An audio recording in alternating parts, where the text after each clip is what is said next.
Rich बनने के लिए हम क्या करें? जिस इंसान के पास धन नहीं है, माता भी उनका आदर नहीं करती है, पिता भी आदर नहीं करते हैं, भाई उनसे बात नहीं करते हैं, उनकी पत्नी उन्हें गले नहीं लगाती है। आजकल डिवोर्स रेट बहुत बढ़ गया है, लोगों की रिलेशनशिप चल नहीं पा रही है। मैं एकदम अथॉरिटी से आपको बात बता रहा हूँ, मैंने सारी संहिताएं ऑलमोस्ट देखी हैं, पढ़ी हैं कि ये योग रहेंगे तो आपकी वाइफ चीट कर सकती है। क्या मांगलिक दोष सच में होता है? मांगलिक होना और मांगलिक दोष होना दो अलग अलग चीजें। मांगलिक हर दूसरा इंसान होता है, मतलब 50% ऑफ द ऑडियंस इज मांगलिक, समहाउ मांगलिक। क्या हॉरोस्कोप से हम अपनी किस्मत बदल सकते हैं क्या? मृत्यु एक दीर्घकर्म है, उसको बहुत रेयर है कि उसको चेंज किया जा सकता है। फेमस होने के लिए क्या करें लोग? आज के डेट में फेमस तो डॉली चाय वाला भी है, आज के डेट में फेमस तो वड़ा पाव गर्ल भी है, और आज के डेट में फेमस नितिन गडकरी भी है।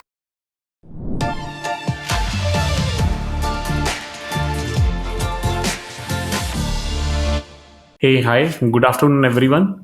I would like to welcome all of you to my another episode of Leaders of Astrology podcast series, where we would be bringing together all the emerging leaders from different astrological branches to pick their brain and their experiences on how a young people can become an astrologer and how they can really solve their real life problems through it. So today we have Vidyanidhi on our podcast. Vidyanidhi is an established Vedic astrologer with over 7 years of experience in astrology. So thank you, Vidyanidhi, for joining us. And I would like to give a brief introduction of Vidyanidhi. So Vidyanidhi जी ने अपना सारा बचपन ही astrologers के बीच में बिताया है।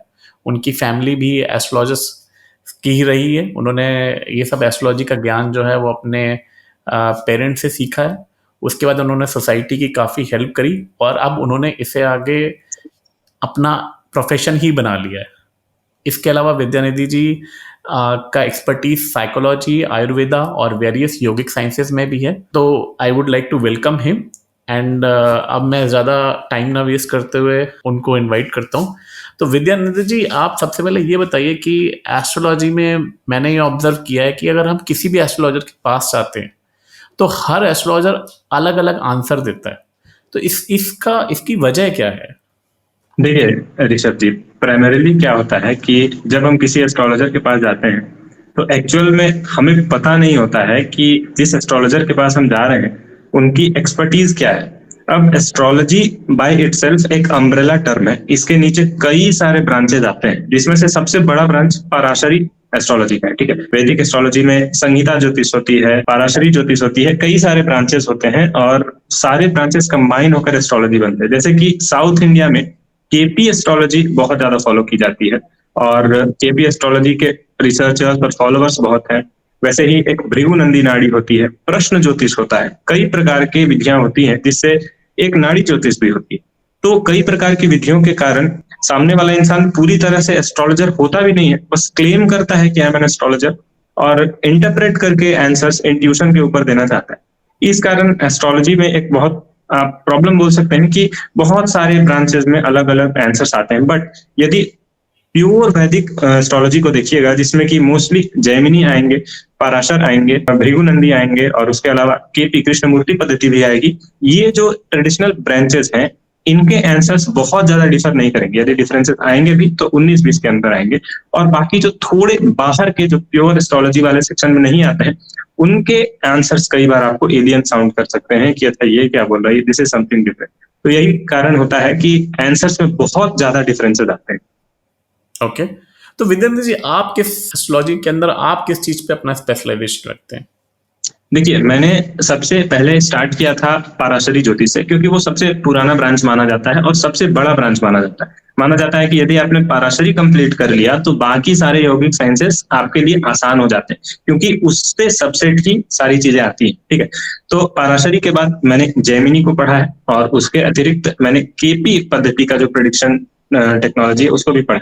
और एक लाल किताब प्रेडिक्शन होता है, वो ज्यादातर अभी मॉडर्न एस्ट्रोलॉजर्स जरूर से पढ़ते हैं, तो मैंने केबी के अलावा थोड़े से लाल किताब पे भी रिसर्च किया है। बट स्ट्रांगली मैं सबसे ज्यादा अगर कोई मेथड यूज करता हूँ तो वो पराशरी टेक्निक ही है, जिसमें मुझे सबसे ज्यादा भरोसा और सबसे ज्यादा मैं प्रेडिक्शंस में यूज करता हूँ।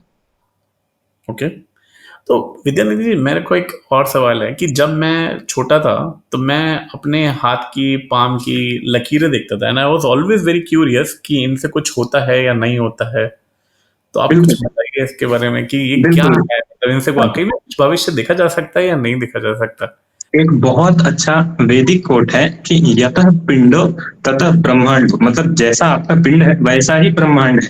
जो जो ऊर्जा आपको ब्रह्मांडीय स्वरूप में मिली है वो आपके देह से परिलक्षित होती है, आपके हाथों से, आपके ओवरऑल बॉडी से ये चीजें परिलक्षित होती हैं कि आपको ब्रह्मांडीय ऊर्जा किस प्रकार की मिली। अब जैसे हाथ है तो रेखाओं को अगर एक बार के लिए इग्नोर किया जाए तो सबसे पहले हाथ में माउंट्स होते हैं, ठीक है, कि एक सैटर्न का माउंट होगा, फिर उसके बाद एक जुपिटर का माउंट होगा, एक मर्क्यूरी का माउंट होगा, वीनस का माउंट होगा, ऐसे ऐसे करके माउंट्स होते हैं।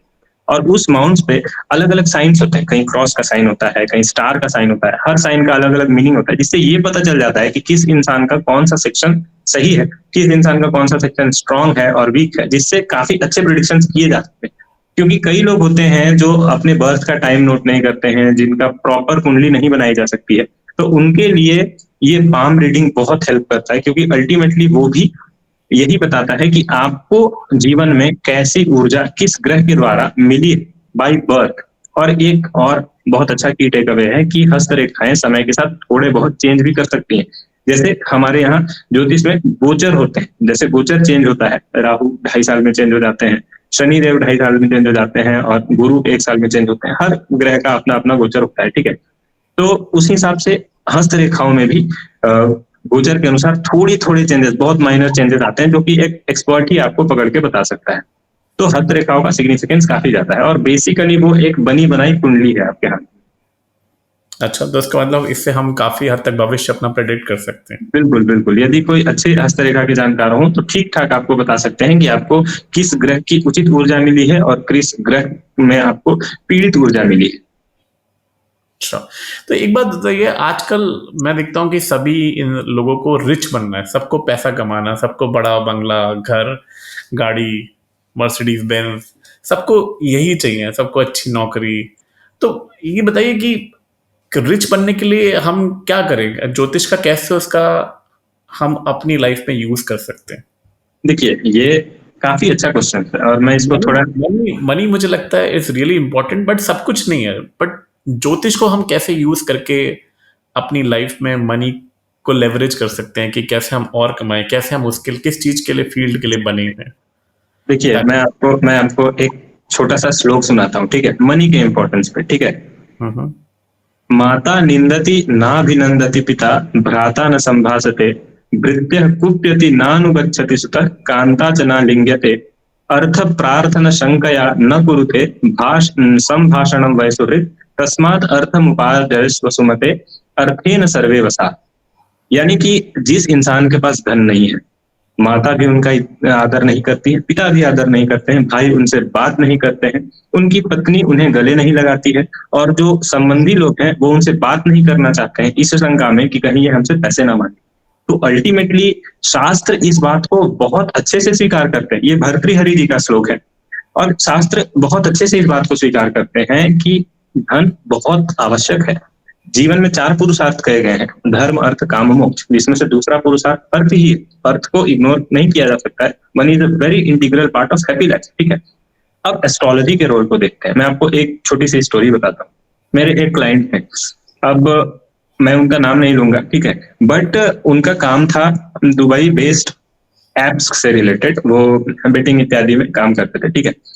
देयर वॉज अ टाइम जब उनके पास कैश 60 करोड़ थे, ठीक है, बैंक में कैश पड़े हुए थे 60 करोड़ रुपीज, और वो एक उनका टाइम था।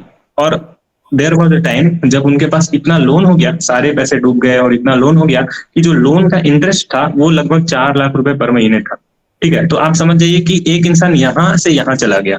और वहीं पे कुछ इंसान होते हैं, एक मेरे क्लाइंट थे जिनका काम बन ही नहीं रहा था, बचपन से केवल संघर्ष, केवल संघर्ष, केवल संघर्ष, केवल संघर्ष। 42 वर्ष की उम्र में उनका एक बिजनेस सही से चला, और उसके बाद वो अपनी एरिया में बेस्ट सेलर बने, ठीक है, जो उनका प्रोडक्ट था उस मामले में। तो वहां से उनका लाइफ एकदम सही ट्रैक पे आ गया। एस्ट्रोलॉजी यहाँ पे क्या करती है, आप ध्यान से समझिएगा, कि आपको पिक करके बताती है कि कौन से प्लेनेट आपको रिच बना सकते हैं और क्या वे होगा आपका रिच बनने का। जैसे जो मैंने फर्स्ट एग्जांपल दिया वो राहु का वेल्थ था, जो मैंने सेकंड एग्जांपल दिया वो सैटर्न का वेल्थ था, और उससे भी बेटर एक वेल्थ होता है, वो है जुपिटर का वेल्थ, ठीक है। अब यदि किसी इंसान के भाग्य में जुपिटर का वेल्थ है ही नहीं, तो उसको बहुत ज्यादा जुपिटर के वेल्थ के पीछे नहीं भागना चाहिए। यदि किसी इंसान के भाग्य में सैटर्न का वेल्थ है तो उसको सैटर्न का वेल्थ ही मिलेगा। अब सैटर्न का वेल्थ यानी कि बहुत लंबे समय तक संघर्ष, आपको 32 साल तक, 38 साल तक, हो सके 42 साल तक केवल संघर्ष मिलेगा। आपको लगेगा कि रिटर्न्स मिल ही नहीं रहे, मैं किए जा रहा हूँ कोशिश, मैं नए नए बिजनेसेस ट्राई कर रहा हूँ, मैं जॉब्स के लिए ट्राई कर रहा हूँ, मैं सब कुछ ट्राई कर रहा हूँ, लेकिन मुझे फायदा नहीं मिल रहा है, ठीक है। But there will be a time जब आपका गोचर सही होगा, जब शनि सही ऊर्जा देने वाले होंगे, तब आपका बिजनेस चलेगा और you will make money, you will make good money, आप करोड़पति बन सकते हैं उस समय। वो सैटर्न का वेल्थ है। राहु का वेल्थ है कि अचानक से पैसे, अंधे पैसे आएंगे, ठीक है। जैसे मैंने बोला कि 60 crore cash in the bank, अब कोई 28 साल का लड़का है उसके पास 60 करोड़ ऐसे ही पड़े हुए बैंक में, तो आप समझ लीजिए। लेकिन the problem with Rahu is कि जो पैसे ऐसे बूम करके आते हैं वो पैसे बूम करके चले भी जाते हैं। अगर आप बहुत कॉन्शियस हैं, बहुत बहुत ज्यादा समझते हैं चीजों को, ऊर्जाओं को समझते हैं, तो आप राहु के वेल्थ को कंट्रोल कर सकते हैं कि केवल बूम से आए और रुक जाए, फिर जाए नहीं। तो राहु ऐसे ग्रह हैं जो बहुत बूम से पैसा देते हैं और डिप से सारा पैसा डुबा भी सकते हैं। शनि ऐसे ग्रह हैं जो बहुत लंबे समय तक आपको मेहनत करवाएंगे करवाएंगे करवाएंगे, और जब सैचुरेशन आ जाएगा मेहनत का, तब आपको आके पैसा मिलेगा। और मैंने जुपिटर के वेल्थ को सबसे अच्छा इसीलिए कहा था क्योंकि जुपिटर का वेल्थ इन्वेस्टर्स का वेल्थ होता है। जुपिटर का वेल्थ ऐसा होता है जो एक इंसान बचपन से या थोड़ी कम उम्र से ही किसी एक स्किल पे काम करना शुरू किया हो, किसी एक बिजनेस पे काम करना शुरू किया हो, और धीरे धीरे धीरे धीरे धीरे करके उसका बिजनेस बढ़ते गया बढ़ते गया बढ़ते गया, धीरे धीरे धीरे करके उसका पैसा बढ़ते गया। एंड वो हमेशा क्लीन मनी होता है, उसमें एक भी रुपए करप्शन का नहीं होता, उसमें एक भी रुपए ब्लैक मनी नहीं होता है, और उसमें एक भी रुपए ऐसा नहीं होता है जो कि भविष्य में आपका डूब जाएगा।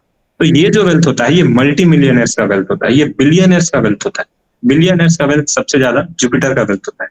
और जो गेटिंग ऐसे रिच होता है ना क्विकली, जो 15 दिनों में या फिर 2 महीने में रिच बनाने वाला स्कीम होता है, वो राहु का वेल्थ होता है। तो मैं अपने क्लाइंट्स को सबसे ज्यादा ये सजेस्ट करता हूँ कि सबसे पहले तो आपको पिक करना है। यदि किसी की कुंडली में राहु का ही वेल्थ लिखा हुआ है, उनको राहु का ही वेल्थ मिलेगा, तो उनके लिए रिकमेंडेड ये है कि आप, ठीक है, आप राहु के वेल्थ को टारगेट करिए, आपके पास अचानक से पैसे आएंगे, आपके पास काला धन भी आएगा, आपके पास अजीब अजीब टाइप से पैसे आ जाएंगे, आपको पता नहीं चलेगा कि इतने पैसे मुझे अचानक से कहाँ मिल गए। बट उसके बाद आपको राहु की मनी को डाइजेस्ट करना होगा, आपको प्रॉपर रेमेडीज पता होने चाहिए कि मुझे क्या करना है, किस समय पर रुकना है, और मुझे क्या चीजें अवॉइड करनी है कि सारा पैसा डूब ना जाए, और उसमें भी क्या चीजें हैं जो मुझको अवॉइड करनी है कि मैं कहीं जेल ना चला जाऊं, ठीक है। और सबसे अच्छा ये होता है कि इंसान जुपिटर के वेल्थ को टारगेट करे। मैं अपने क्लाइंट को सबसे ज्यादा यही सिखाता हूँ, और यदि कुंडली में थोड़ा भी योग हो जुपिटर के वेल्थ का, तो मैं यही सिखाता हूँ, क्योंकि जुपिटर आपको जनरेशनल वेल्थ देता है। जुपिटर आपको ऐसा वेल्थ देता है जो 2 जनरेशन बाद भी आपके पोते एंजॉय कर रहे होंगे, जो 4 जनरेशन बाद भी जो आपके ऑफस्प्रिंग्स होंगे, उनके ऑफस्प्रिंग्स होंगे, वो एंजॉय कर रहे होंगे। तो मैं इसीलिए बताता हूँ कि एस्ट्रोलॉजी वेल्थ के मामले में बहुत हेल्प कर सकती है, अगर आप सही ढंग से पकड़ लें कि मुझे वेल्दी बनाने वाला प्लेनेट कौन है और मैं किस तरह से वेल्दी बनूंगा। तो जुपिटर किन घरों में हो तो वो वेल्दी बनाता है, और या राहु और सैटर्न किन घरों में हो तो वेल्दी बनाता है? देखिए, यदि हम सिर्फ और सिर्फ भाव फल की बात करें तो बहुत स्ट्रॉन्ग प्रेडिक्शंस नहीं किए जा सकते। भाव फल एक कारक होता है, जैसे लाल किताब में सिर्फ और सिर्फ भाव फल को ही महत्व दिया गया है, लेकिन यदि हम थोड़ा डीप जाते हैं तो कई सारे कारक होते हैं जो कि मिल जाए अगर साथ में। ऐसा नहीं है कि मैं आपको बोल दूंगा कि 11th हाउस में अगर जुपिटर होंगे या 4th हाउस में जुपिटर होंगे तो आप करोड़पति बन जाइएगा। कई लोग बैठे होंगे चार्ट में अपने, जो जिनके 11th हाउस में जुपिटर होगा और 4th हाउस में जुपिटर होगा, और उनके पास पैसे नहीं है, फिर आएंगे वो कमेंट करेंगे कि सर अरे क्या बता रहे हैं, मेरे पास तो पैसे नहीं है। मैं आपको एकदम डिटेल में बताता हूँ, ठीक है, थोड़ा समझना कॉम्प्लेक्स होगा, लेकिन अगर वैसा रहा तो फिक्स है कि इंसान अमीर बन सकता है जुपिटर से या फिर सैटर्न से। सबसे पहला कंडीशन, यदि किसी की कुंडली में जुपिटर का वेल्थ है, वो ये होता है कि जुपिटर या तो उनके लग्नेश या फिर लग्नेश के मित्र होते हैं। यानी कि या तो सूर्य की कुंडली होगी, सिंह लग्न की कुंडली होगी, या फिर ऋषभ लग्न की कुंडली होगी। ऋषभ लग्न की कुंडली, हालांकि शुक्र की कुंडली होती है, शुक्र गुरु के मित्र नहीं है, लेकिन उनकी राइवलरी जो है इंटेलेक्चुअल राइवलरी है, इसलिए ऋषभ लग्न की कुंडली में गुरु बना सकते हैं बिलियनर, ठीक है। तो सबसे पहले लग्न को देखना आवश्यक है। यदि लग्न के मित्र हैं गुरु, ठीक है, तो वो उसका मतलब ये हुआ कि वो शुभ भावों के स्वामी होंगे, ठीक है। वो 11th हाउस के स्वामी हो सकते हैं, वो 4th हाउस के स्वामी हो सकते हैं, वो 10th हाउस के स्वामी हो सकते हैं। ऐसी स्थिति में तब जाकर के अगर गुरु शुभ भाव में भी बैठ जाए और जिस नक्षत्र में बैठे वो नक्षत्र भी उनके मित्र हों, तब जा करके ये तीनों चारों और उसके अतिरिक्त चंद्रमा मजबूत हो कुंडली में। गुरु तब तक वेल्थ नहीं दे सकते हैं जब तक चंद्रमा मजबूत ना हो, क्योंकि जिनका माइंडसेट स्टेबल नहीं होगा, जिनका माइंडसेट प्योर नहीं होगा, जो इंसान श्योर नहीं है कि मुझे करप्शन नहीं करना है, मुझे गलत रास्ते पे नहीं जाना है, तो वो इंसान को जुपिटर वेल्थ दे ही नहीं सकते। तो आप समझिए कि लग्नेश के मित्र हो जुपिटर, शुभ भावों में बैठे हुए हैं, जैसे कि 10वें भाव में, 4थे भाव में, एकादश भाव में, इस प्रकार के भाव में बैठे हुए हैं। केंद्र में भी हो तो भी अच्छा फल देते हैं जुपिटर। हाँ, 1, 4, 7, 10 ये केंद्र भाव में, तो 7 का परिणाम अलग होता है, लग्न का परिणाम अलग होता है। तो मतलब मूल बात यही है कि यदि लग्नेश के मित्र हो, शुभ भाव में बैठे हुए, शुभ नक्षत्र में बैठे हुए और चंद्रमा की स्थिति मजबूत हो, ये सारे कंडीशन यदि फुलफिल होंगे तो आपको गुरु रिजल्ट देंगे। और यही बात सभी भावों पे लागू, मतलब सभी ग्रहों पे लागू होती है। यदि राहु बुध के नक्षत्र में आकर के बैठ जाए, यदि बुध की कुंडली जैसे कन्या लग्न की कुंडली बन रही है या फिर मिथुन लग्न की कुंडली बन रही है और वहां राहु योग कारक बन जाए, राहु ऐसी स्थिति में बैठ जाए जो गेंस, राहु 3rd हाउस में बैठ जाए या फिर आपके राहु आके 5th हाउस में बैठ जाए, अगर बुध की कुंडली है और 5th हाउस में बुध के साथ ही राहु बैठ जाते हैं तो इंसान बहुत अच्छा ट्रेडिंग से पैसे कमा सकता है। वो इंसान, उसको बिगिनर्स लक ही इतना जोर से मिल जाएगा कि वो 30 लाख 35 लाख मजाक में बना लेगा मार्केट से। अब उसको लगेगा कि मेरे को मार्केट में कोई बीट ही नहीं कर सकता। तो राहु का वेल्थ के लिए बहुत जरूरी है कि सम हाउ मर्क्यूरी स्ट्रांग हो। यदि इकलौता मर्क्यूरी स्ट्रांग ना रहे तो बहुत कम चांसेस हो जाते हैं कि राहु का गेन्स मिल पाएगा।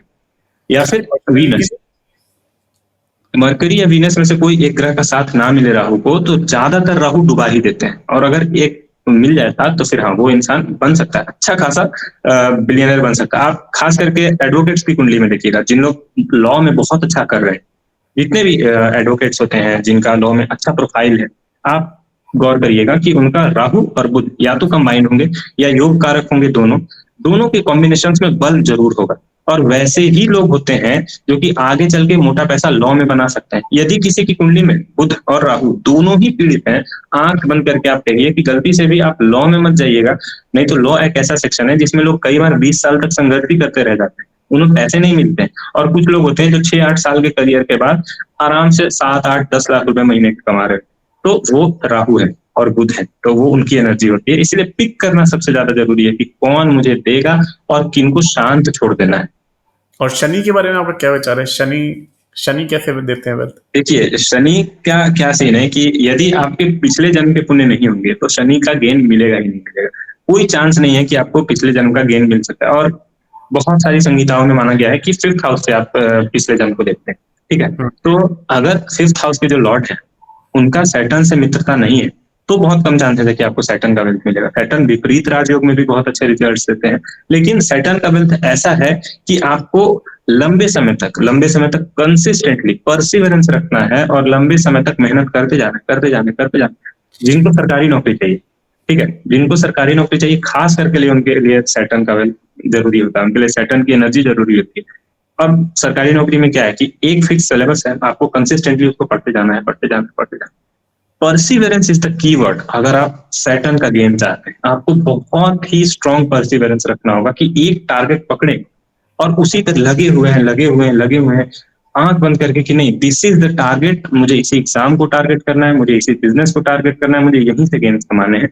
और आप एटलीस्ट 2.5 साल 3 साल तक वहां पे रुके, अड़े रहे, तब आपको सैटर्न गेन्स दे सकते हैं। नहीं तो सैटर्न ऐसे प्लेनेट हैं जो गेन्स देने से ज्यादा न्याय करने में विश्वास रखते हैं।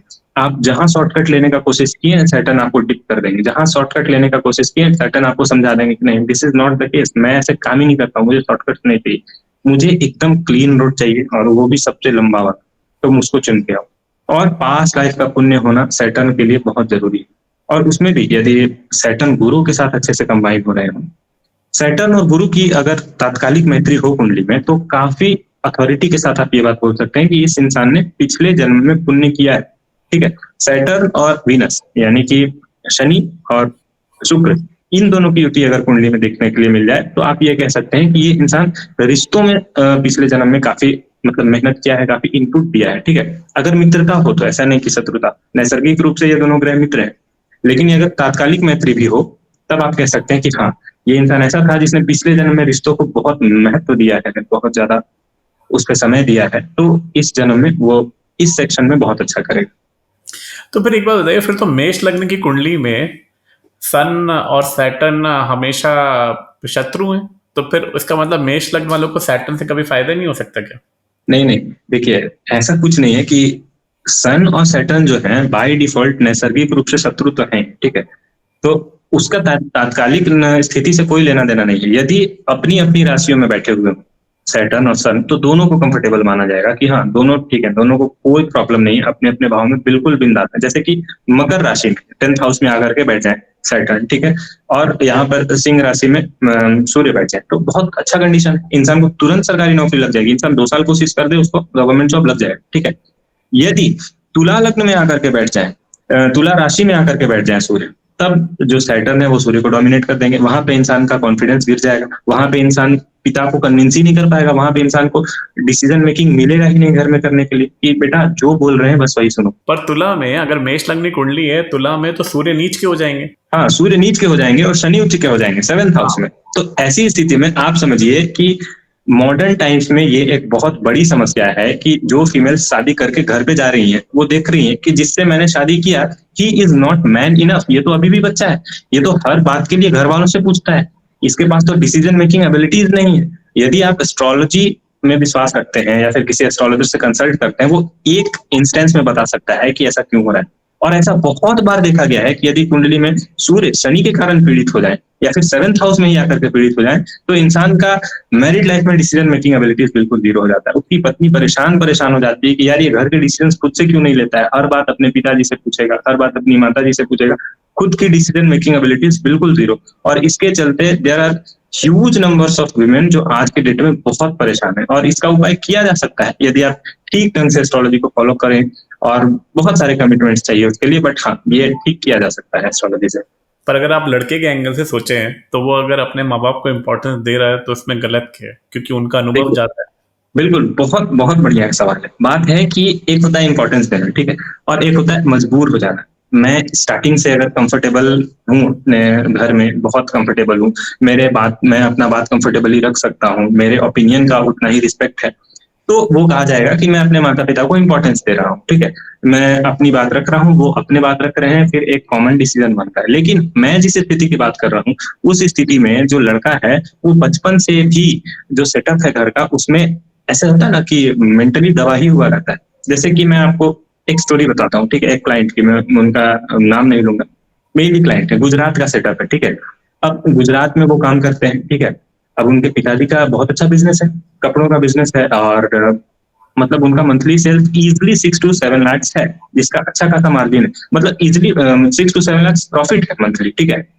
अब क्या है कि जो इनके बेटे हैं वो एम्प्लॉय की तरह काम करते हैं अपने घर में, वो अपनी ही दुकान में एम्प्लॉय की तरह काम करते हैं। उनके पिताजी का डोमिनेंस है घर पे, वो बताते हैं कि बेटे इतने बजे तुमको आ जाना है दुकान पे, इतने बजे चले जाना है। वो लगभग 12th पास करने के बाद, यानी कि 18-19 साल से दुकान में लगे हुए हैं, और अभी तक उनका जो एज है 26-27 हो गया है, ठीक है, और वो दुकान में काम किए जा रहे हैं, और वो लिटरली सक्सेसर है दुकान के।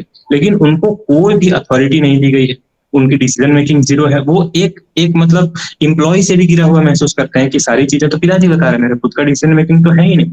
अब उनके यहाँ जब कोई लड़की शादी करके आएगी, तो वो अचानक से कैसे सारा सिनेरियो चेंज कर देंगे, अचानक से ऐसा क्या कर देंगे कि नहीं आज से डिसीजन मैं लूंगा। तो जो भी घर में पूछना होगा किसी वाइफ को, तो वो अपने हस्बैंड से बोलेंगी, फिर वो हस्बैंड अपने पिताजी से बोलेंगे, फिर एक छोटा सा डिसीजन बनेगा घर। मान लीजिए मुझे कहीं जाना है या फिर छोटी सी कोई बात है, मैं अपने हस्बैंड से बोल रही हूँ, ठीक है। और दिस इज वेरी इंपॉर्टेंट कि अगर छोटी छोटी बातों के लिए हस्बैंड को घर पे पूछना पड़ रहा है या फिर पूरी डिसीजन मेकिंग घर की, तो ये चीज एक फीमेल के लिए बहुत अनकंफर्टेबल होता है। और दिस इज फैक्ट, वो मेल के लिए भी अनकंफर्टेबल है, बट वो अपने इस सिनेरियो के साथ वो पीस बना चुका है, वो इस बात को हाथ जोड़ के स्वीकार कर चुका है कि अब मेरी यही स्थिति है। लेकिन जब लड़की शादी करके आती है तो उसके लिए ये चीज सरप्राइजिंग हो जाता है, उसका दुनिया हिल जाता है कि अरे यार फंस गए हम। तो यहाँ से आप इसको ठीक कर सकते हैं, अगर आप सही ढंग से सूर्य और शनि की रेमेडीज करें तो इसको बहुत अच्छे से क्योर किया जा सकता है। इसीलिए मैं हमेशा लड़कों को सिखाता हूँ कि यदि आप ऐसे सिचुएशन में फंसे हुए हैं जब आपका डिसीजन मेकिंग वीक पड़ रहा है, आपके घर में आपकी ओपिनियन की कदर नहीं है, तो सूर्य को मजबूत करना शुरू कर दीजिए। यदि सूर्य पीड़ित रह गए और उसी सेटअप में आपने शादी कर लिया, सबसे पहला चीज जो आपका नुकसान होगा कि आपकी वाइफ आपका रिस्पेक्ट नहीं कर पाएगी, जितना रिस्पेक्ट आप डिजर्व करते हैं वो नहीं मिलेगा, भूल जाइए, and this is a huge loss. इसीलिए मैं बोलता हूँ कि एस्ट्रोलॉजी मैजिक कर सकती है अगर सही ढंग से उसको पढ़ा जाए और सही ढंग से उसको यूज किया जाए। तो लेकिन मेरे पास भी इस तरीके की बहुत सारी कुंडलियां आती हैं, लेकिन उसमें एक एंगल ये भी रहता है लड़कों का कि हमारे पिता को ज़्यादा अनुभव है हमसे, तो वो हमें, और हम अगर बिजनेस संभालेंगे तो हम एकदम से नहीं चला पाएंगे, तो ठीक है। इसलिए हमें उनकी सुननी पड़ती है एक सर्टेन एज तक। उसके बाद और फिर मैंने अगर पिता लोगों से भी बात करी तो पिता लोगों को भी ये रहता है कि बहू आने के बाद हमारे हाथ से चाबी ना चली जाए, तो हमारी रिस्पेक्ट ना होनी बंद हो जाए। तो नहीं नहीं, ये एक मैंने सोसाइटी में एक देखा है कि लोग दोनों तरफ से लोगों को इनसिक्योरिटी रहती है, देखिए खासतौर से बिजनेस में। सर्विस में ऐसा नहीं होता, क्योंकि सर्विस में अगर आपने लड़के को पढ़ा दिया और उसमें खुद की कुंडली में दम है तो वो कुछ ना कुछ कर ही लेता है। सर्विसेज में भी बहुत सारे प्रॉब्लम होते हैं, उनको हम कभी और डिस्कस करेंगे, लेकिन अभी अभी जो ये क्वेश्चन है मैं आपको बताता हूँ। बहुत गलत थॉट है सबसे पहले ये बात कि कहीं चाबी किसी और के हाथ में ना चली जाए, ठीक है। हाँ, ऐसा गलत तो है, करेक्ट बात होता सही। क्या है, पेरेंट्स चाहते हैं कि चाबी जो है वो मेरी बेटी के हाथ में चली जाए। यदि आप किसी मेल की कुंडली की बात कर रहे हैं, ठीक है, उनको प्रॉब्लम सिर्फ इस बात से होता है कि यदि कोई नई औरत आ रही है या फिर कोई नया इंसान आ रहा है लाइफ में, उसके हाथ में चाबी ना चली जाए। सिंपल इनसिक्योरिटी यही होता है। बट द थिंग इज कि आपने स्टार्टिंग से लड़के को इतना डोमिनेट करके रखा है। आप ये कैसे कह रहे हैं कि लड़के के अंदर डिसीजन मेकिंग एबिलिटीज नहीं है? किसी इंसान ने जीरो से स्टार्ट किया है। कोई तो इंसान होगा जो 22 साल की उम्र में बड़े बड़े डिसीजन ले रहा होगा, तब जाकर के कंपनी यहाँ तक पहुंच पाई। कोई जरूरी नहीं है ना। आप अगर ये सोचते रहिएगा कि आपके पिताजी मान लीजिए कि 50 साल की उम्र तक जी रहे हैं, ठीक है, 70 साल की उम्र तक वो काम कर रहे हैं, मान लीजिए कई लोग करते हैं, गुजरात जैसे सेटअप में तो बहुत लोग करते हैं, ठीक है, तो 70 साल तक आपके पिताजी काम कर रहे हैं। उस समय आपका उम्र लगभग लगभग 42 साल 45 साल हो चुका है। उस समय भी यदि आपको इंडिपेंडेंट डिसीजंस नहीं लेने दिए जाएंगे तो आप बन कब पाइएगा? You can not become a true man. आप अगर डिसीजन मेकिंग खुद से नहीं कर पा रहे हैं तो फिर जीरो है, आपका मैरिड लाइफ जीरो है, आपका प्रोफेशनल लाइफ जीरो। आप खुद से एक नया बिजनेस स्टार्ट कर लीजिए, ठीक है।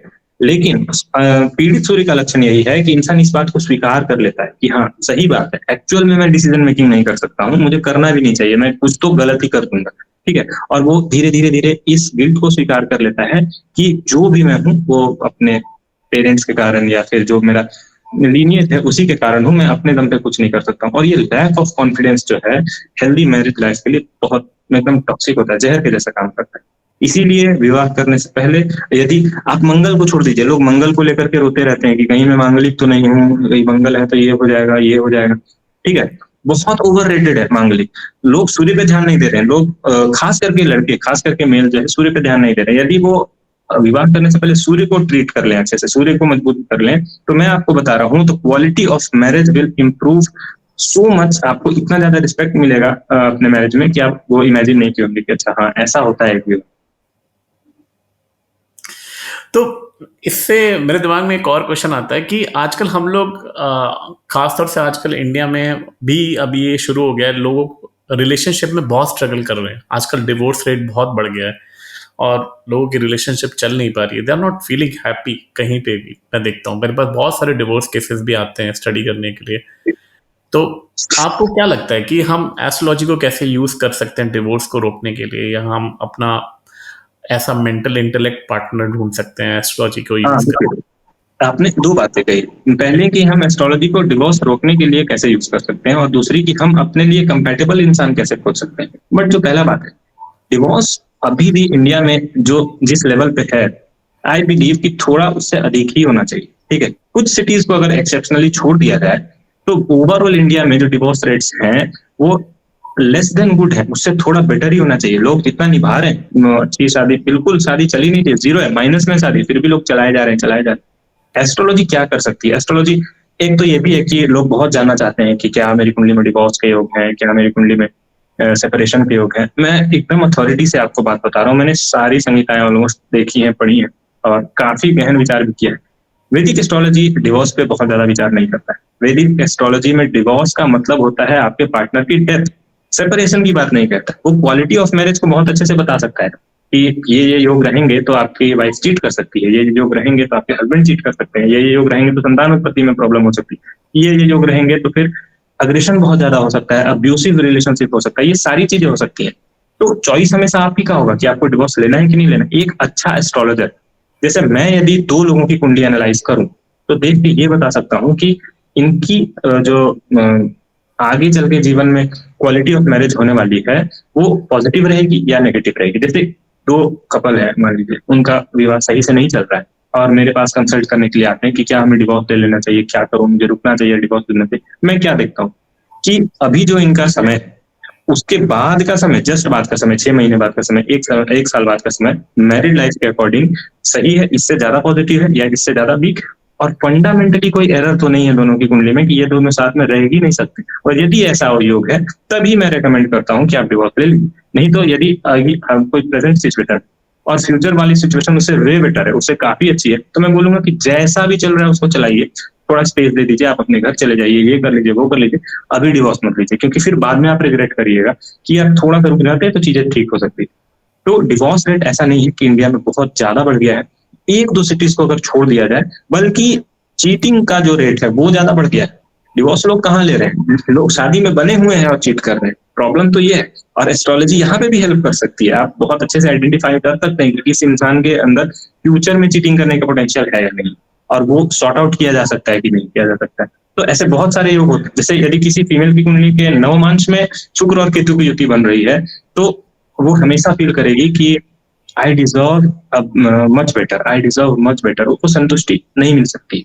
ऐसे अगर योग में वो भी पर्टिकुलर नहीं है, कुछ और कॉम्बिनेशन होते हैं, सब प्रेजेंट हो, तो कई बार फीमेल्स फील करती हैं कि मुझे बेटर मिलना चाहिए था, मुझे बेटर मिलना चाहिए था, और ये वाला चीज उनका सेटिस्फाई हो ही नहीं पाता। अब इस कारण से जो मेल है शादी में वो बहुत स्ट्रगल करता है, उसको समझ में नहीं आता कि भाई करें तो क्या करें। ये लड़की को तो हमेशा लग रहा है कि मुझे बेटर चाहिए, मुझे बेटर चाहिए। वैसे मेल की कुंडली में भी बहुत सारे ऐसे योग होते हैं कि जिसके जो अगर हैं तो आप फिक्स रखिए कि उसका बॉडी काउंट टू डिजिट में होगा, वो हिट करेगा मैरिज में, और आपको पता भी नहीं चलेगा, और आपके पीठ पीछे चीजें कुछ और चल रही होंगी। तो इन टाइप के योग अगर हो रहे हों तो आपको अवॉइड करना होता है कुंडली में, ठीक है। खास करके यदि मेल की कुंडली में सप्तम भाव में केतु प्रेजेंट है और सप्तम भाव पे शुक्र का भी कुछ एस्पेक्ट आ रहा है, ठीक है, और बुध और राहु ये दोनों का भी एस्पेक्ट सही है, मतलब पॉजिटिव बना हुआ है, तो आप समझिए कि ऐसा इंसान चीट भी कर सकता है और अपनी चीटिंग को छुपा भी सकता है, आपको अंदाजा भी नहीं चलेगा, और आप लंबे समय तक चीटिंग के शिकार हो सकते हैं।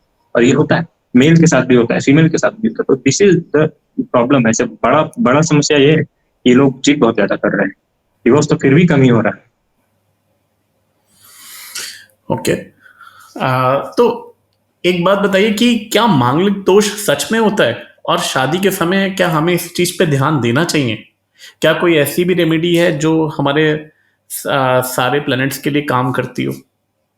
देखिए, दो बातें हैं। पहले हम मंगल वाले क्वेश्चन पे आते हैं। मांगलिक दोष होता है, बिल्कुल होता है, इसमें कोई शक नहीं है, खास करके फीमेल्स के चैट में। अब ये थोड़ा कंट्रोवर्शियल हो जाएगा कि केवल फीमेल्स के चैट में, बट मंगल, मांगलिक होना और मांगलिक दोष होना दो अलग अलग चीजें। मांगलिक हर दूसरा इंसान होता है, मतलब 50% ऑफ द ऑडियंस इज मांगलिक, सम हाउ मांगलिक, या चंद्र से मांगलिक है या लग्न से मांगलिक।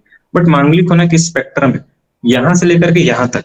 कोई इंसान यहाँ पर अगर मांगलिक है, इस स्पेक्ट्रम के इस एंड पे है, तो मंगल उनका राजयोग भी कर सकते हैं। जैसे रोचक योग बना हुआ है, 7th हाउस में उच्च के मंगल बैठे हुए, ठीक है, वो इंसान भी मांगलिक है, लेकिन उसके लिए मांगलिक बहुत पॉजिटिव है, ठीक है।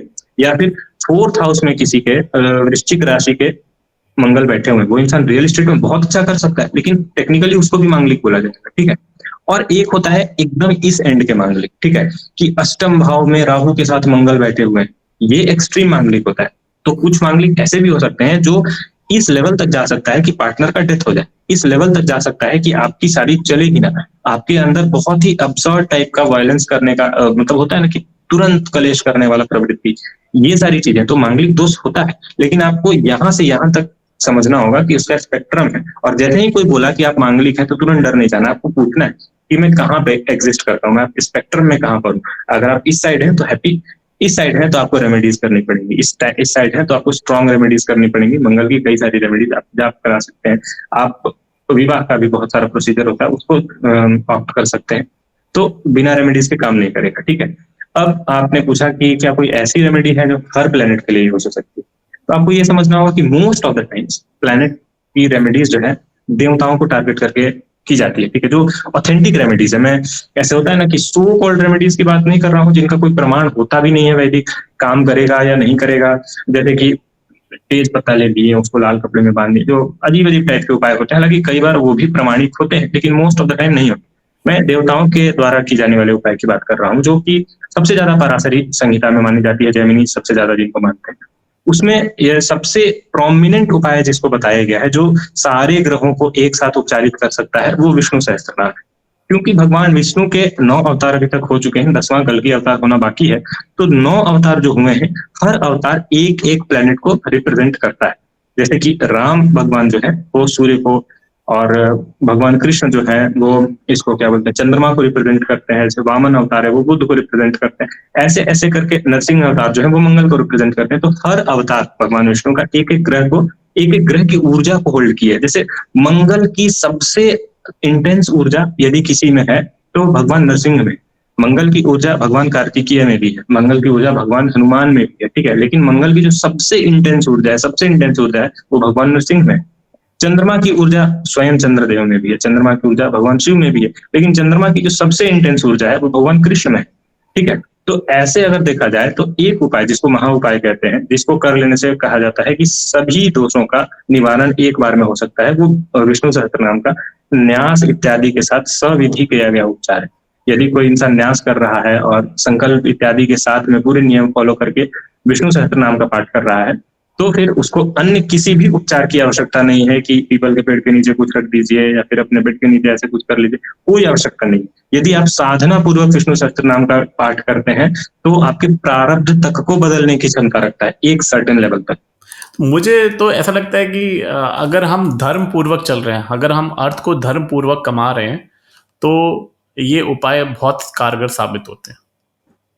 हाँ, देखिए उसमें भी कई सारे फैक्टर्स होते हैं। यदि इंसान, कई लोग होते हैं जो ऐसा बिलीव करते हैं कि मैं उल्टे तरीके से धन अर्जित कर लूंगा और उसका एक सेक्शन जो है दान पुण्य कर दूंगा, और उसको भी कंसिडर करने लग जाते हैं कि ये व्हाइट मनी है। तो यहाँ ऐसा करने से सबसे ज्यादा गुरु पीड़ित होते हैं। मतलब अल्टीमेटली आप ग्रहों को चीट नहीं कर सकते, ये बात आपने बिल्कुल ठीक कही।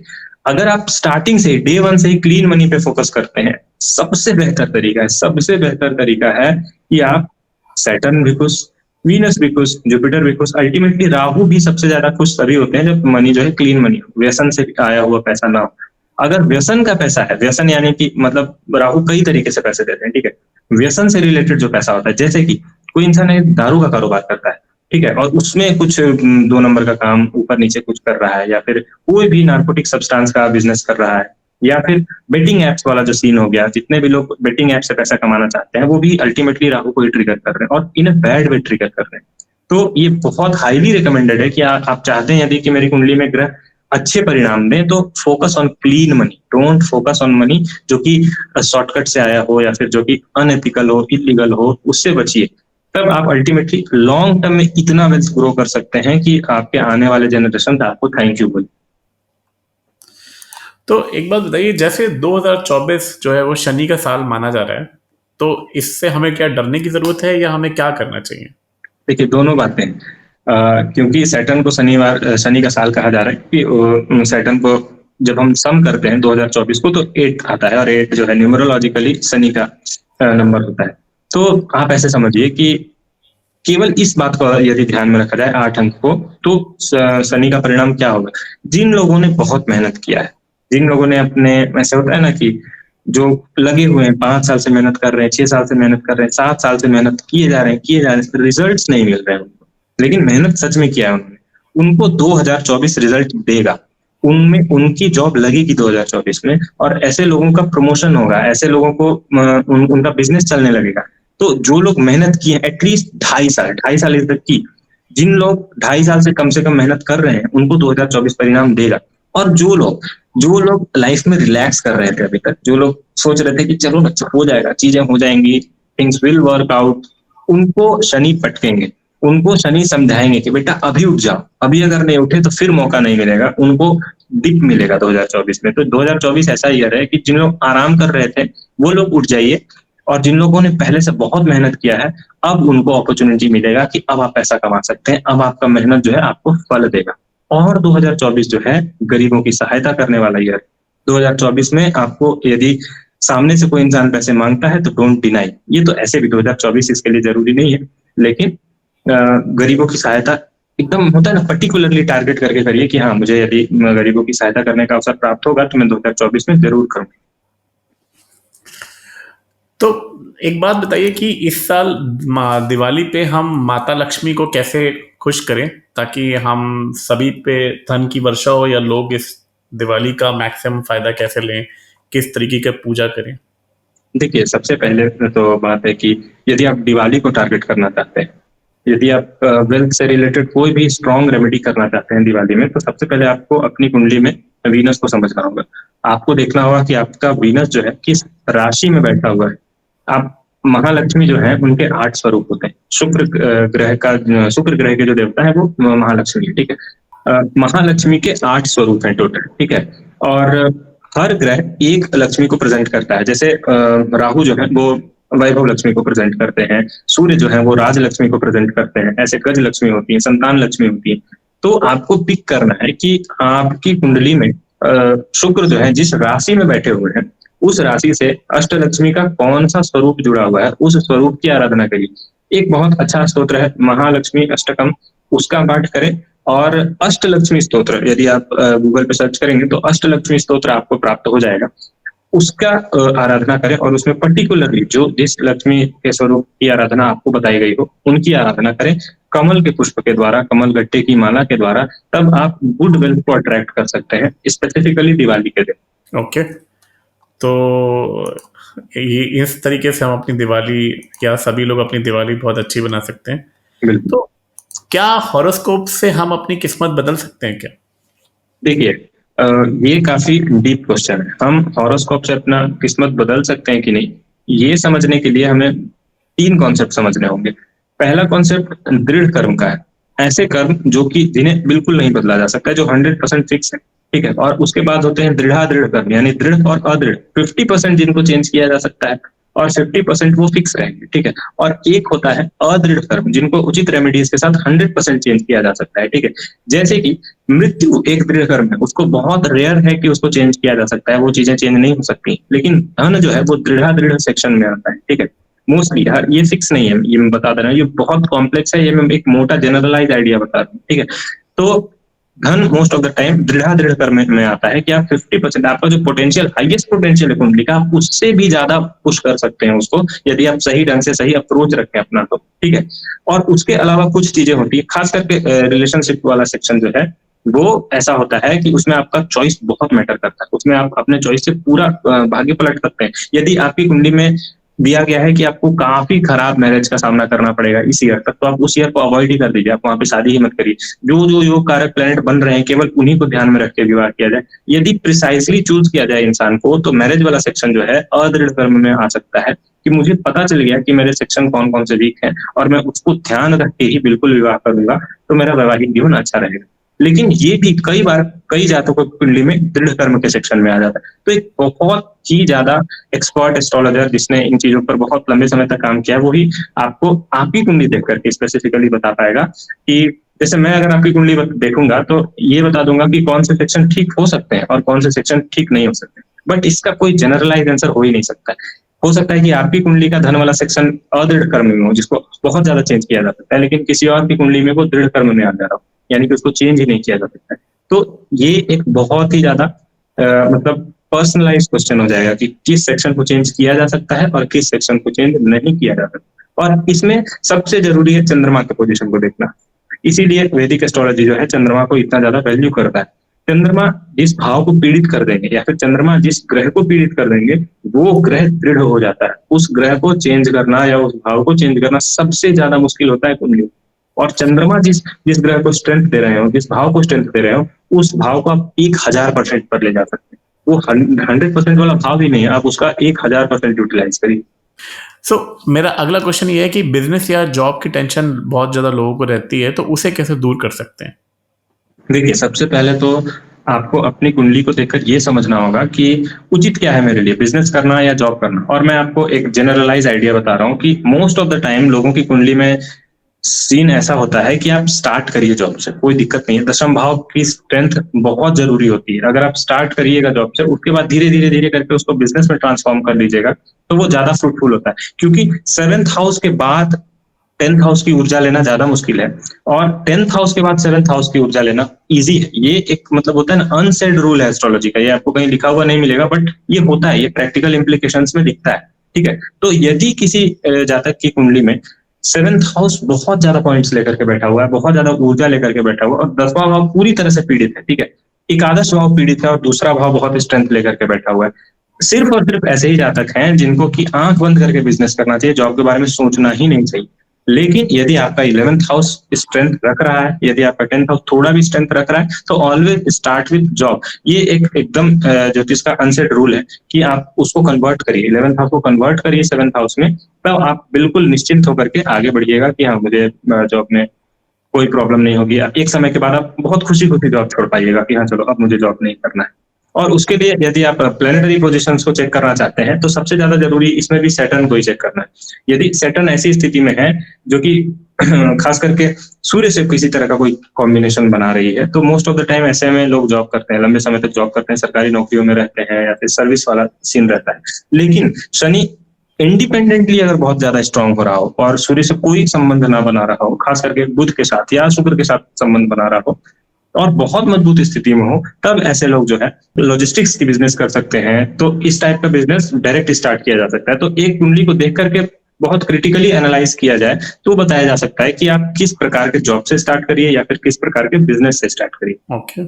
तो एक मेरे पास बहुत सारे लोग क्वेश्चन है पूछते हैं कि फेमस होना है, सब लोग को फेमस होना चाहते हैं, तो आपको क्या लगता है फेमस होने के लिए क्या करें लोग? जैसे कि देखिए, मैंने कई लोग पूछते हैं बस कि बॉलीवुड सेलिब्रिटीज की तरह हम कैसे फेमस हो सकते हैं या मैंने बॉलीवुड में अपना कैरियर बना पाएंगे क्या? मैंने थोड़ी देर पहले आपसे वेल्थ पे सेम डिस्कशन किया था कि वेल्थ जो है कई प्रकार का वेल्थ होता है, ठीक है। एक राहु का वेल्थ होता है, एक सैटर्न का वेल्थ होता है और एक गुरु का वेल्थ होता है। वैसे ही जो फेम है, फेम भी कई प्रकार का होता है और आपको चूज करना पड़ता है, या फिर आप जो सबसे अच्छा फेम है वो सूर्य के फेम को माना गया। आप देखिए कि आज के डेट में फेमस तो डॉली चाय वाला भी है, आज के डेट में फेमस तो वड़ा पाव गर्ल भी है, और आज के डेट में फेमस नितिन गडकरी भी है। तो आपको डिफरेंशिएट करना होगा। एस्ट्रोलॉजी डिफरेंशिएट करके देती है कि आप डॉली चाय वाला फेम लेकर के आइएगा या फिर एसआरके वाला फेम लेकर के आइएगा। और एक फेम राहु की फेम है और एक फेम सन के फेम। तो आपको हमेशा फेमस होने के लिए सन को टारगेट करना है, अपनी कुंडली में सन को एनर्जी देनी है और आपको इसी ओर जाना है कि हाँ, मुझे ऐसा फेम चाहिए जिसमें रियल संघर्ष शामिल हो और जिसमें मेरा करिश्मा यूज हो रहा हो। करिश्मा इज द कीवर्ड। यदि इंसान के अंदर करिश्मा नहीं होगा तो वो राहु को ज्यादा अट्रैक्ट करेगा, सन को कम अट्रैक्ट करेगा। यदि आप कॉन्फिडेंटली एक चेयर पे ऐसे बैठ सकते हैं और आपको पता है कि आप में कितनी ऊर्जा है, आप कितने बड़े बड़े डिसीजंस ले सकते हैं, आप कितना हार्डवर्क कर सकते हैं, you are very confident in your skill. जैसे एसआरके बैठते हैं, एसआरके इंटरव्यू देते हैं, या फिर आप अमिताभ बच्चन को देखिए केबीसी में बैठते हैं, तो वो ओन करते हैं चेयर। उनको पता है कि हाँ, I am the owner of this place. कोई भी ऐसा इंसान नहीं है जो आकर मुझे इंटिमिडेट करके चला जाए। वो इंसान जो फेम लेगा वो सन का फेम लेगा। अब कोई इंसान कुछ तो ट्रिकी काम कर रहा है, कुछ तो ऐसा काम कर रहा है जो उसको पता है कि कैसे भी करके वायरल हो जाए, ठीक है, कैसे भी करके वायरल हो जाए, तो वो इंसान राहु के फेम को अट्रैक्ट करेगा। और राहु का फेम बहुत ऐसा होता है ना, एक तो लॉन्ग टर्म नहीं होता है और बहुत आपको गुडविल नहीं देता है। अल्टीमेटली आप फेमस हो जाइएगा लेकिन आप उतने ही नंबर्स में हेटर्स क्रिएट कर लीजिए, ठीक है, आपको लोग क्रिटिसाइज भी उतना ही करेंगे। तो यदि आपको फेमस होना है, सबसे पहले कॉन्फिडेंट होना सीखिए, सूर्य को बल देना सीखिए। और कई सारे बुक्स होते हैं जो कि प्लैनेट से कनेक्टेड होते हैं। कुछ बुक्स ऐसे हैं जो कि सर्टेन टाइप के बुक सर्टेन टाइप के प्लैनेट को एनर्जी दे सकते हैं।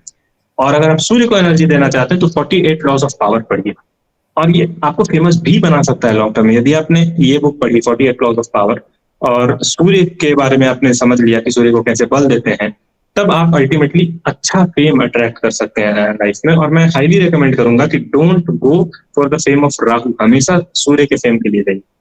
मेरे को लगता है कि अगर कोई इंसान अपने पिता की सेवा करे तो वो सबसे बढ़िया है सूर्य के फेम को गेन करने के लिए। देखिए, पिता की सेवा करना बहुत ऐसा होता है ना कि धुंधला वर्ड है। आप पिता की सेवा कैसे कर रहे हैं? पिता की सेवा इन द सेंस कि जैसे पिता का ड्रीम है, मान लीजिए कुछ पिता का ड्रीम है, क्या आप उसको आगे बढ़ा रहे हैं, या फिर आप पर्टिकुलरली पिता की रिस्पेक्ट करते हैं केवल और आप अपने ही ड्रीम को जी रहे हैं? दोनों बातें अलग अलग होती है। एक होता है कि आपको पता है कि मुझे अपने पिता को एक बहुत अच्छा जीवन देना है, अपने पिता को एक बहुत अच्छी लाइफ देनी है, ठीक है, उसके लिए आप काम कर रहे हैं, उसके लिए आप मेहनत कर रहे हैं। और एक सेक्शन होता है जब इंसान पिता से ही पूछ रहा है कि आप क्या चाहते हैं, कि मैं क्या करूं, मैं क्या बनूं, ठीक है, पिता ने बोल दिया कि ये करो तो वही कर रहा है, वो सूर्य को बल नहीं देता है। जब इंसान खुद से डिसाइड करता है कि मैं अपने फादर को ऐसा लाइफ देना चाहता हूँ, मैं अपने फादर को हेलीकॉप्टर पे घुमाना चाहता हूँ, लेकिन वो खुद का डिसीजन है, वो पिताजी का डिसीजन नहीं है कि मुझे हेलीकॉप्टर पे घूमना है तो उसके लिए तुम ऐसा कुछ अरेंज करो। जब इंसान खुद से डिसाइड करके अपने फादर को लग्जरी देता है, मतलब एज ए गिफ्ट देता है लग्जरी, वो सूर्य को मजबूत करता है और वो आपको फेमस बनाने में भी हेल्प करता है। अच्छा, तो एक बात बताइए कि क्या किसी की कुंडली में कोई ग्रह खराब स्थिति में अगर बैठा भी है तो वो हमेशा ही खराब रिजल्ट देगा, या कभी कुछ स्पेसिफिक टाइम पे अच्छा भी रिजल्ट दे सकता है? देखिए, कोई ग्रह यदि पूर्ण रूप से पीड़ित है, पूर्ण रूप से पीड़ित मतलब कि एक सेक्शन में नहीं, हर तरह से, वो नवमांश में भी पीड़ित हो, दशमांश में भी पीड़ित हो, लग्नेश का भी शत्रु हो, किसी गलत भाव में बैठा हुआ हो, राशि भी शत्रु की हो, नक्षत्र भी शत्रु का, एकदम एक्सट्रीमली डैमेज्ड अगर कोई ग्रह है तो वो सही परिणाम फिर नहीं दे सकता है। बहुत रेयर है कि फिर वो सही परिणाम दे, ठीक है। लेकिन most of the time 99% times जो है ऐसा केस नहीं होता है, ठीक है। यदि ग्रह जो है वो राशि से पीड़ित है तो हो सकता है उनका नक्षत्र शुभ हो सकता है उनका भाव शुभ हो। तो जैसे जैसे गोचर बदलता है, जैसे जैसे दशाएं बदलती हैं, उस हिसाब से, यदि आप चंद्रमा का एग्जांपल ले लीजिए, यदि चंद्रमा किसी के शनि के नक्षत्र में बैठे हुए हैं, ठीक है, तो जब शनि और चंद्रमा साथ में एक्टिव होंगे तो वो इंसान मेंटली बहुत परेशान हो जाएगा, उसको उसकी हालत खराब हो जाएगी कि यार क्या चल रहा है आखिर मेरे साथ, मैं क्यों एकदम परेशान हो जा रहा हूँ। यदि चंद्रमा मीन राशि में बैठे हुए हैं, यदि चंद्रमा गुरु की राशि में बैठे हुए हैं और गुरु साथ में एक्टिव हो जाएंगे तो वही चंद्रमा हो सकता है कि फिर उनको अच्छे परिणाम भी देने लग जाए, ठीक है। तो आपको ये देखना होता है कि भाव हो गए, लग्नेश से मित्रता हो गई, उसके बाद नक्षत्र हो गया, राशि हो गई, तिथि के मित्र हैं या फिर तिथि के शत्रु हैं, ऐसे कई सारे फैक्टर्स होते हैं। जो फैक्टर जिस समय पे एक्टिवेट हो रहा होगा उस समय आपको उसका रिजल्ट मिलेगा। अगर ग्रह एक्सट्रीमली मेलेफिक ना हो, एकदम एक्सट्रीमली पीड़ित ना हो तब। So, what are the most common questions asked by your clients? देखिए, सबसे ज्यादा सैडली यही क्वेश्चंस आते हैं कि क्या मेरी एक्स मुझसे फिर से बात करेगी, या फिर क्या मेरा बॉयफ्रेंड फिर से मुझसे बात करेगा कि नहीं, ठीक है। तो और उसका आंसर एक ज्योतिष जो है एक पूरी अथॉरिटी के साथ नहीं दे सकता, दैट्स अ फैक्ट, आपको ये स्वीकार करना पड़ेगा। मोस्ट ऑफ द टाइम जो एप्स हैं या फिर सारी चीजें हैं, सबसे ज्यादा एडवर्टाइज भी इसी को करते हैं कि हम बता देंगे आपको कि आपका एक सबसे बात करेगा। दो मेथड्स होते हैं उसको प्रिडिक्ट करने के, ठीक है, जिसकी एक्यूरेसी 100% कभी नहीं हो सकती है। सबसे प्रोमिनेंट मेथड जो है, अगर आपको दोनों लोगों के बर्थ डिटेल्स पता है तब आप ये चेक करिए कि जिस दशा में, जिस महादशा, अंतरदशा और गोचर समय दोनों साथ में आए थे, और जिस महादशा, अंतरदशा और गोचर के समय दोनों अलग हुए, दोनों में से ज्यादा स्टेबल क्या, मतलब आप समझिए ये कि मेल और फीमेल दोनों अगर ज्यादा स्टेबल गोचर में और दशा में एंटर किए थे रिलेशनशिप में, और जब रिलेशनशिप ब्रेक हुआ तब की जो दशा है वो अनस्टेबल थी, तो बहुत अच्छे चांसेस है कि दोनों साथ में आ जाएंगे वापस, ठीक है। और यदि दोनों की दशा अनस्टेबल आने वाले समय में थी और स्टेबल निकलने वाले समय में हुई है, तो कोई चांसेस नहीं है कि दोनों साथ में फिर से आने वाले, वो हो गया ब्रेकअप, अब खत्म हो गया, आप मूव ऑन करिए, ठीक है। लेकिन द की फैक्टर इज कि यदि एक की दशा स्टेबल आने वाले समय में हो और एक की स्टेबल दशा जाने वाले समय में हो, तब आप फंस गए। तब आप बहुत श्योर शॉर्ट प्रेडिक्शंस नहीं कर सकते हैं, तब आपको बहुत प्रिसाइजली बैठ के ये सोचना होगा कि अधिक बली किसका ग्रह है, ठीक है, किसके ग्रह ज्यादा एक पॉइंट से भी डोमिनेट कर रहे हैं, फिर आप ये डिसीजन बना पाएंगे कि अच्छा वापस आने के चांसेस हैं कि नहीं। तो ये एक ट्रिक क्वेश्चन है, और मैं सारे व्यूअर्स को बता देना चाहता हूं कि कोई भी एस्ट्रोलॉजर 66% ज्यादा एक्यूरेसी से इस बात का प्रेडिक्शन नहीं कर सकता है कि आपका एक्स वापस आएगी कि नहीं, आपके बॉयफ्रेंड से फिर बात होगी कि नहीं। हाईएस्ट पॉसिबिलिटी जो है प्रेडिक्शन की ऐसे क्वेश्चंस में इज 66%। जब एस्ट्रोलॉजर को एस्ट्रोलॉजी आती हो, जब वो सही में एस्ट्रोलॉजी कर रहा हो, नहीं तो फिर अगर आप इंट्यूशन पे एस्ट्रोलॉजी कर रहे हैं, ऐसे ही कुछ सोच के बता दिए, कुछ भी सोच करके बोल दिए एक किसी पर्टिकुलर प्लेनेट को देख के, फिर तो आप 100% श्योर हो सकते हैं कि अरे नहीं आ जाएगा आ जाएगा, हम फिक्स बता रहे ना आ जाएगा। But this is not the case. 66% से ज्यादा एक्यूरेसी नहीं हो सकती है, ये हार्ड फैक्ट है। उसके बाद अगर आप जानना चाहें तो आप ले सकते हैं कंसल्टेशन, और नहीं जानना चाहें तो फिर आप डायरेक्टली जाके अप्रोच करके पूछ कर देखिए कि फिर क्या हो सकता है। बट ये प्रॉब्लम है, ये बहुत सारा क्वेश्चन आता है इस प्रकार का, और खास करके एप्स में यदि आप किसी ऐप से जुड़ करके काम कर रहे हो तो 60% 70% ऑफ द लोग इसी क्वेश्चन के साथ आते हैं, और आपको सिखाया जाता है कि आपको एकदम अथॉरिटी के साथ आंसर करना है कि हम तो बता ही देंगे। एस्ट्रोलॉजी है, आप त्रिकालदर्शी थोड़ी बन गए, आप महादेव थोड़ी हैं कि आप बता दीजिएगा कि अरे हम बता रहे हैं कि ऐसे हो जाएगा। तो इस कारण से एस्ट्रोलॉजर्स बदनाम होते हैं, इस कारण से एस्ट्रोलॉजर्स की हंसी उड़ाई जाती है कि आप ऐसे प्रिडिक्शंस कर रहे हैं जो एस्ट्रोलॉजी अलाउ नहीं कर रहा है, आप ऐसे प्रिडिक्शंस कर रहे हैं जो एस्ट्रोलॉजी से 100% नहीं बताएगा, जो डिपार्टमेंट ऑफ एस्ट्रोलॉजी है ही नहीं, ज्योतिष का अधिकार क्षेत्र ही नहीं है, आप उस मामले में बहुत अथॉरिटी के साथ भविष्यवाणी कर रहे हैं, तो आप खिलवाड़ कर रहे हैं, ये मैं कहना। अच्छा, एक बात बताइए कि बहुत सारे लोग मैंने देखा है मैनिफेस्टेशन पे बिलीव करते हैं, आपका क्या विचार है मैनिफेस्टेशन को लेकर के? क्या आप बिलीव करते हैं एज एस्ट्रोलॉजर मैनिफेस्टेशन पे, या हमें करना चाहिए? देखिए, एक बुक है, उस बुक का नाम है द सीक्रेट, ठीक है, और वो बुक पागल किए हुए है लोगों को बहुत ज्यादा, ठीक है, वहीं से स्टार्ट हुआ था मैनिफेस्टेशन वाले सेक्शन का। बट मैं आपको पूरी अथॉरिटी के साथ बता रहा हूँ, मैनिफेस्टेशन करके पैसा वही लोग कमा पाते हैं जो मैनिफेस्टेशन सिखा रहे हो, बस, और कोई नहीं। जो मैनिफेस्टेशन सीख रहा है, जो मैनिफेस्टेशन कर रहा है बैठ के, उनको पैसे नहीं मिलते, दैट्स ए हार्ड फैक्ट। कोई भी वैदिक संहिता जो है, जैसे बृहत्पराशर होरा शास्त्र है, ठीक है, और सारी संहिताएं हैं, बहुत सारी और ब्रांचेज हैं, ठीक है, पूरे थ्रू आउट द वर्ल्ड आप घूम जाइए, जो ऑकल्ट साइंसेज हैं उसमें प्रोमिनेंटली मेंशन ऑफ मैनिफेस्टेशन नहीं है। मैनिफेस्टेशन नया नया आया है, और ये द सीक्रेट बुक का ही अपना है ना, स्वयं घोषित मेथड है कि आप सोचिए और उससे आ जाएगा। ज्योतिष का मैनिफेस्टेशन टोटली अलग होता है। ज्योतिष साधना में विश्वास करता है। यदि आप सिद्धि चाहते हैं, वो सिद्धि कुछ भी हो सकती है, धन की सिद्धि हो सकती है, ख्याति हो सकती है, नाम की सिद्धि चाहिए आपको, कोई भी सिद्धि चाहिए, आपको साधना करनी होगी। साधना सिद्धि की तरफ ले जाती है, मैनिफेस्टेशन नहीं ले जाती है। तो आई विल रेकमेंड कि यदि आप सीरियस हैं किसी चीज को लेके, साधना करिए। साधना का मतलब हमेशा पूजा नहीं होता है, साधना कई प्रकार के होते हैं, बट साधना रिजल्ट प्रोड्यूस करता है, तो साधना सिद्धि प्रोड्यूस करता है, मैनिफेस्टेशन नहीं करता है। और जो मैनिफेस्टेशन सिखा रहे हैं उनके लिए मैनिफेस्टेशन बहुत अच्छा है। यदि मैं कल कोर्स लॉन्च कर दूं कोई 299 रुपए का कि मैं मैनिफेस्टेशन सिखाऊंगा, मुझे तुरंत बहुत सारे बायर्स मिल जाएंगे, बट जिन लोग सीखेंगे वो अल्टीमेटली कुछ नहीं कर पाएंगे, उससे उनको गेन्स नहीं मिलेगा। तो अल्टीमेटली मैनिफेस्टेशन एक स्कैम ही है।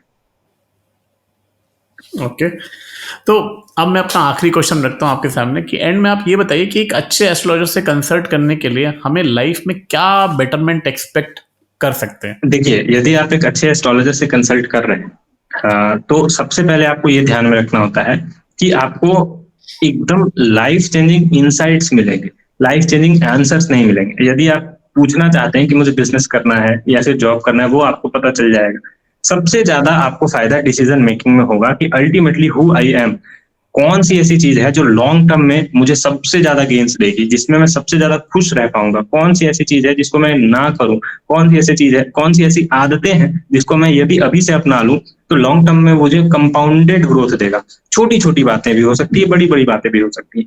तो एक अच्छा एस्ट्रोलॉजर आपको ये बता सकता है कि आपकी इष्ट देवता कौन है, आपके लिए उचित कर्म क्या है, आप कर्म का चुनाव कैसे करें कि ताकि आप 60 वर्ष में भी अगर काम कर रहे हो तो अंदर से खुश हो। ठीक है, ये सारी चीजें, किस सेक्शन में आपने पाप किया हुआ है, बहुत जरूरी, किस सेक्शन में आपने पाप किया हुआ है, तो इस सेक्शन में आपको थोड़ा तो डैमेज देखने को मिलेगा ही, उसको एक्सेप्ट करिए। ठीक है, और किस सेक्शन में आपका बहुत पुण्य है तो जाकर के उसको यूटिलाइज करिए। ये सारी चीजें आपको एक अच्छा एस्ट्रोलॉजर देख करके बता देगा। What is wrong with you, what is very very very good with you, आपको क्या नहीं करना है, आपको क्या करना है, और अल्टीमेटली जो बेस्ट पोटेंशियल है, how to be the best version of yourself, इसमें एक एस्ट्रोलॉजर, अच्छा एस्ट्रोलॉजर बहुत हद तक आपको हेल्प कर सकता है। How to be the best version of yourself हर मामले में, ये अचीव करने में एक एस्ट्रोलॉजर आपको अमेजिंग हेल्प कर सकता है, और यही एस्ट्रोलॉजी का गोल भी है। थैंक यू विद्यानिधि जी, आपका हमारे चैनल पे और पॉडकास्ट पे आने के लिए। आपसे एक बहुत ही अच्छा और इंटरेस्टिंग डिस्कशन हुआ, और मुझे लगता है कि हमारे व्यूअर्स को काफ़ी इंटरेस्टिंग लगेगा। काफ़ी अच्छे क्वेश्चंस के आपने आंसर्स दिए। So I would request all of my viewers, अगर आप चाहते हैं कि हम आपके सवालों का जवाब दें तो आप अपना सवाल हमें कमेंट करिए। कमेंट में अपना नाम, age, date of birth, city और अपना सवाल लिखें, ताकि हम आपके इंटरेस्टिंग सवालों को सेलेक्ट करेंगे और अगले पॉडकास्ट में उनका आंसर भी देंगे अपने नए एक्सपर्ट एस्ट्रोलॉजर के माध्यम से। Thank you very much. And if you like this channel and our content, then please like, share and subscribe our channel. Thank you very much.